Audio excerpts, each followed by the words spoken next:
Hey everybody, so this is my recap video from the video where I went to Art Moehn Buick, where they had raised the price on me and refused to do anything about it, even though they gave me a written agreement for the price I would pay when I ordered my truck and when it would come in. So apparently the dealer dropped the ball and ordered as retail stock versus a sold order. I could not qualify for the GM protection, the GM price protection. So he can't sell it to me a dime less than what the MSRP is because of their contract.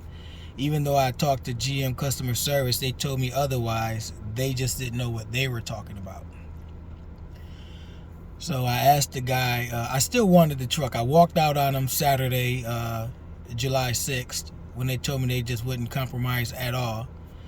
The manager called me the very next day, which scored points with me, that he actually called, wanted to see what I was going to do. Was I really walking away from the truck? Was it okay for him to sell it or whatnot? And I talked to him and we went over everything, and he dropped the ball. This was all his fault. So I had declined the ceramic paint protection. So what I asked him was, could he give me something? Throw me a bone. Give me the ceramic coating for free. He actually said, yeah, but it wouldn't be warranted. They would just apply it and send me on my way. So this was Thursday, the 7th. So he said they could take care of that, and I could probably come in that same day, Thursday, and come buy the truck. But that would put me in a jam. My kids play baseball, Little League. So I told him Saturday would be good.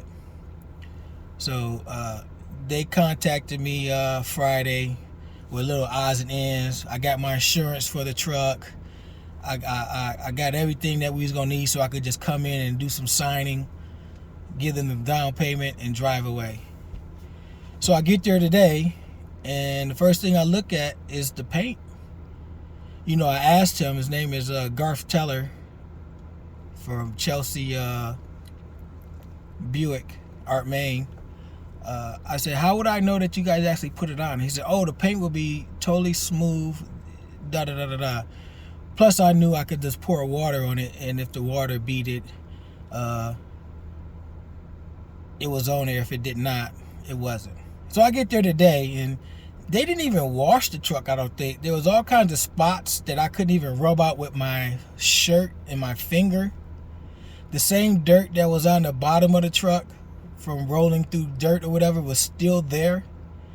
Fingerprints, everything all over it. Now, mind you, they supposed to have completely ceramic coated this car. This car should be looking spotless. No. They say, oh, no, he did it. Trust me, he did it. I said, no, man, look at this, look at this, look at that. And I found a dent on the bed of the truck. So he looked at it, and after I poured that water and displayed to him that there's no ceramic coating on here, he finally gave it, oh, well, he must have did a bad job. I thought he did it awful quick, da-da-da-da-da. We'll make it right. We'll have him do it over. And I got a paintless dent guy, or ding guy, whatever you want to call it. Because I said it was a dent, but he said, no, that's not a dent. That's a ding. Whatever it is, it shouldn't be there. He said they would take care of that. I said, you'll put that in writing, like on your we owe you slip. Yeah. I said, okay, that's what I wanted to hear. So I was still ready to buy the truck. Then I said, well, let me test drive it. So I test drove it. I got in it. When I got in it, I just didn't feel good at it. I drove it. A lot of people say the 6.2 is night and day from 5 and 3, a 5.3. I didn't see the difference. My father-in-law and somebody else told me you'll feel the difference in towing when you're pulling your trailer or whatever, but like just regular driver, you're not really going to feel a difference. And I did not feel a difference. When I bought my 2019 that they shafted me on, it felt more peppy than the 6.2 did. And the car made me feel good. When I got in it, I said, man, this is nice, da-da-da-da, So I test drove, and I came back, and they said, you want this, before we get to sign the papers and stuff? And I had already called my father-in-law to turn back around, and I walked away again because they were very, very nice to me this time around. When I bought the first truck, they was nice, but once I bought it and the transmission started banging into gear and stuff like that, they treated me like trash. And I wrote them a very nasty review. I had spent $52K with them for the 2019, and when I called about it, I mean, it was horrible. And this deal was supposed to make it right for that deal. When they bought the truck back and ordered me the new refresh, this was supposed to be the deal to put a band-aid, or I'm sorry for that deal was so sour for you. But I thought about it, even though they're going to give me the we owe you, right now they're being super, super nice and friendly because they haven't got my money yet.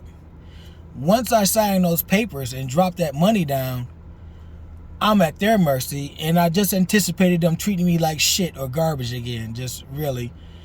And I didn't want to go through it. The thing that really kind of ticked me off or made me not want to deal with them was I was trying to get an extended warranty, and I asked the guy to show me the options, and he told me he couldn't. And when I bought my Equinox from Feldman Chevrolet in Livonia, he showed me all the options that I had, what it cost, and so and so. He just had, I told him I wanted to do more years than miles. He came up with 10 years, 100,000 miles for almost $4,000. I said, 10 years is too much. What would 5 be? You know, I didn't need it for 10 years. But, oh, well, I'm giving you this at cost. It's at cost. The Garth told me to give it to you at cost. I'm totally not believing them because they already shysted me. One thing I did not mention on the other post was my credit. I qualified hands down for the 2.49 GM pricing for the financing, whatever. They told me that I didn't qualify for it and that they found me something for 3.77%. Well, I said, what's my credit score? He came back and said 802. I said, with an 802 credit score, I'm putting $35,000 down. I have zero debt. We own our own home. You're telling me I didn't qualify? So I didn't believe him. And then I told Garth, the manager, that Thursday when he called me and he looked into it. Meanwhile, I went to Taylor Chevrolet and told them the issues I was having, and they called GM Financial and they ran it. They ran my social security number and they said I 100% absolutely qualified for the 2.49% financing. Hands down, no issues at all. Which makes sense. So I came to learn that dealers, they can shop around for interest rates. And certain banks or credit unions, I think, give them some kind of concessions for sending them the loan business, and they try to get me to go 3.77% so they could put money in their pockets rather than giving their customer the best rate. But when I got there today, I explained to him, I said, hey, you know, I checked my credit and I checked with GM Financial and they said I did qualify. He said, oh yeah, I looked at that. Yeah, you do qualify for, but we got you 2.49 is to another creditor. I figured you want to be somewhere local. Okay, that's cool. But you tried to get me for 3.77 at first. Now you going down to the 2.49 because I guess your manager looked into it and said, why you doing this guy like this? And you're still farming it out to somebody else, but I don't give a crap about that. I mean, 2.49 is 2.49. So I didn't care. I said, okay, fine. So it's just too much shady stuff going on at this dealership. And I had a $1,500 credit with them when I sold my 2019 back to him. He told me he would give me $44 cash and write a check. Or if I was to buy a new vehicle from them, he would give me $45.5. So I sold the car back to him. The extra $1,500 went into some kind of credit, or it went in their system as a $1,500 credit. So I lose that now because I walked away, but this dealership is so shysty. It's incredible. And I'm looking at this video. It's almost 10 minutes. Just think I have wrote all this stuff out. All right, that was part of my beef with them. I didn't even get into how they shafted me with the 2019. That's a whole nother 10-minute video, but I walked away. I'm going to probably get a 5.3 with the cherry tint coat red that I want. It costs the same as the one that I just passed up with the 6.2. But at this point, I'm not even caring. I might not even get a truck at all. That's how I feel. I'm like totally over it. And from sitting in that truck and driving it with the new interior and stuff, I probably would be satisfied with the limited one with the regular dash, the old style dash, and the better looking front end. So I got decisions to make, but I just made the video because this is way too much to write out. Thanks, bye.